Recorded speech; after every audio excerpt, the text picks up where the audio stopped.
Bonjour à tous, je vous propose une petite vidéo consacrée à un boîtier haut de gamme. Il est signé Lianli, il s'agit du PCO11. De mémoire, il était annoncé en fin d'année dernière, il devrait arriver en France assez rapidement. C'est un boîtier haut de gamme, utilisation de matériaux nobles, aluminium, verre trempé qu'on va retrouver en latéral ou encore sur la façade avant, et surtout une architecture compartimentée à la verticale, en scindant tout ce qui va être par partie carte mère et tout ce qui va être stockage.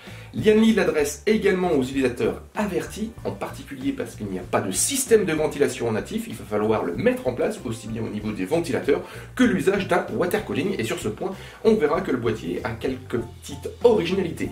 Donc présentation, il s'agit du PCO11 et c'est signé Lianli. Ce PCO11 est donc un boîtier, c'est signé Lianli. Positionnement sur le haut de gamme, on n'a pas encore le tarif. On va retrouver un châssis en aluminium sur le haut avec au niveau latéral ou encore sur une partie de la face avant. Et l'usage, comme il est de coutume en ce moment, de verre trempé. Donc, par contre, Lianli ici pousse le concept un peu plus loin avec une fenêtre latérale en verre trempé, mais également une partie de la façade avant qui permet de pouvoir découvrir la configuration. Donc du coup, il sera possible de mettre des ventilateurs rétroéclairés ou encore une pompe afin de pouvoir exposer aux yeux de tous sa configuration. La connectique, elle est placée à l'avant. On retrouve un bouton Power, deux ports USB 3. On a également les classiques jack audio. Lianli parle d'un format moyen tour. À nos yeux, c'est vraiment du moyen tour, mais très généreux. On est entre le boîtier cube et le boîtier tour. Côté dimension, on retrouve 227 par 506 et par 457 mm pour un poids d'environ 10 kg. Le boîtier repose sur 4 patins caoutchoutés afin de limiter les vibrations, et comme on va le voir tout de suite, on a également des grilles d'aération positionnées sur le bas permettant au boîtier de souffler. Donc ce PCO11 propose, comme je vous le soulignais, une architecture compartimentée. Elle n'est pas à l'horizontale mais à la verticale. Donc Lianli choisit de scinder en deux parties bien distinctes le bloc d'alimentation et les unités de stockage du reste de la configuration afin de pouvoir l'exposer. On va retrouver donc dans cette partie-là une structure très épurée avec à première vue aucun support dédié pour du stockage. Il y a de l'espace, 430 mm pour la carte graphique. Par contre, attention au niveau de la hauteur du ventirad, on a été coincé pour ce test-là. Notre solution qu'on utilise pour tous nos tests boîtiers n'est pas passée.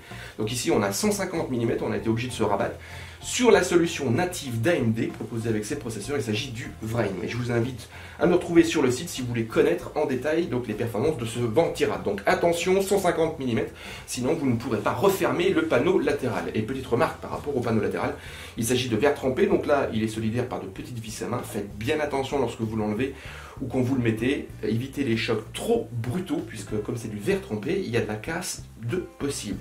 Au niveau évolution, donc ce boîtier ne dispose pas de ventilateur en natif, bien que par contre il est possible d'en mettre. Ici on a deux emplacements pour du 80 mm à l'arrière. On va retrouver trois emplacements dédiés sur le haut. Petite astuce de la part de Lianli, la coiffe se démonte sans vis, c'est simplement un système de clips. Voilà, je vais vous enlever. Et ce système de clips libère un filtre magnétique, donc un filtre à poussière que vous avez là, et à partir de ce moment-là, on pourra installer trois ventilateurs de 120 mm donc sur le haut. Petite remarque également, si vous optez pour ce boîtier-là et vous décidez de passer en air cooling, il est préférable d'utiliser donc des ventilateurs rétroéclairés vu que le panneau est équipé de verre trempé en latéral et sur la face avant afin d'exposer sa configuration. Il est également possible d'installer des ventilateurs à l'avant, mais vous allez me dire mais il n'y a pas de support. Eh bien si, puisqu'au niveau bundle, on va retrouver, alors je vais vous le prendre, voilà, on va retrouver ici donc un support où il sera possible donc d'installer trois ventilateurs de 120 mm et de le placer donc à l'avant. Toujours pareil, choisissez peut-être des ventilateurs rétro-éclairés. Vous remarquerez également qu'au niveau donc, de cette partie, on retrouve à ce niveau-là un petit support. Donc ce support, c'est véritablement pour les amateurs et les utilisateurs avertis qui souhaitent passer sur un système de refroidissement liquide maison. Donc là, on pourra installer par exemple une pompe et la fixer correctement et de pouvoir la contempler grâce au verre trempé présent au niveau de la face avant. Et enfin, comme je le soulignais tout à l'heure, on retrouve également des grilles d'aération sur le bas. Donc là, il s'agit de Metal Mesh, bien sûr, c'est un peu la marque de fabrique de chez Lian Li, c'est du haut de gamme, c'est très bien fini. Enfin, dernière petite remarque, si le stockage qu'on va découvrir tout de suite ensemble n'est pas suffisant, donc à l'arrière du plateau à carte mère, il sera possible d'installer donc une unité sur le bas ou encore à la place des emplacements pour 2 ventilateurs de 80 mm. Rapide tour au niveau de l'arrière de ce boîtier, on retrouve bien donc cette architecture compartimentée à la verticale, donc ici partie carte mère et tout ce qui va être carte fille, et on va retrouver sur cette partie là le bloc d'alimentation et les unités de stockage.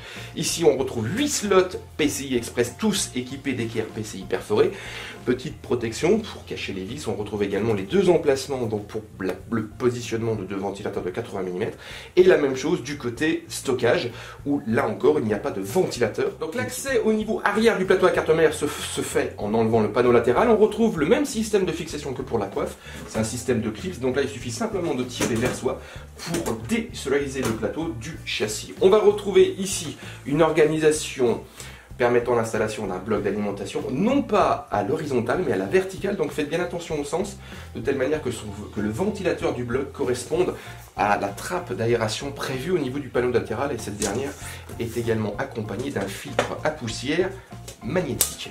On retrouve également 2 supports dédiés, ça c'est pour tout ce qui va être stockage. On va pouvoir installer 4 unités 3,5 pouces ou encore 4 unités 2,5 pouces. Donc ici on a fait un choix des deux afin de pouvoir vous montrer, ça correspond également à notre configuration de référence pour le test boîtier. On a plusieurs ouvertures au niveau du panneau à carte mère, elles sont toutes accompagnées d'une finition véritablement travaillée. Par exemple, pour passer le câble EPS 8 branches à destination de la carte mère, il est nécessaire d'utiliser un petit tournevis pour pouvoir enlever un cache, tout en laissant l'autre cache qu'on n'utilise pas bien en place afin d'optimiser le visuel de sa configuration. Toujours pareil, mise en avant par ce système de verre trempé présent sur la façade ou encore au niveau du panneau latéral. Ce PCO11 de Lian Li s'adresse donc aux utilisateurs avertis, aux bricoleurs. On a une architecture scindée en 2 parties de manière verticale. Une partie pour exposer les composants vitaux de sa configuration, carte mère, carte graphique, processeur Ventirad, mémoire, tout ceci au travers de verre trempé. Donc là, l'utilisation de LED, de rétroéclairage sera vraiment bienvenue. On a également des emplacements dédiés pour une pompe ou encore un réservoir.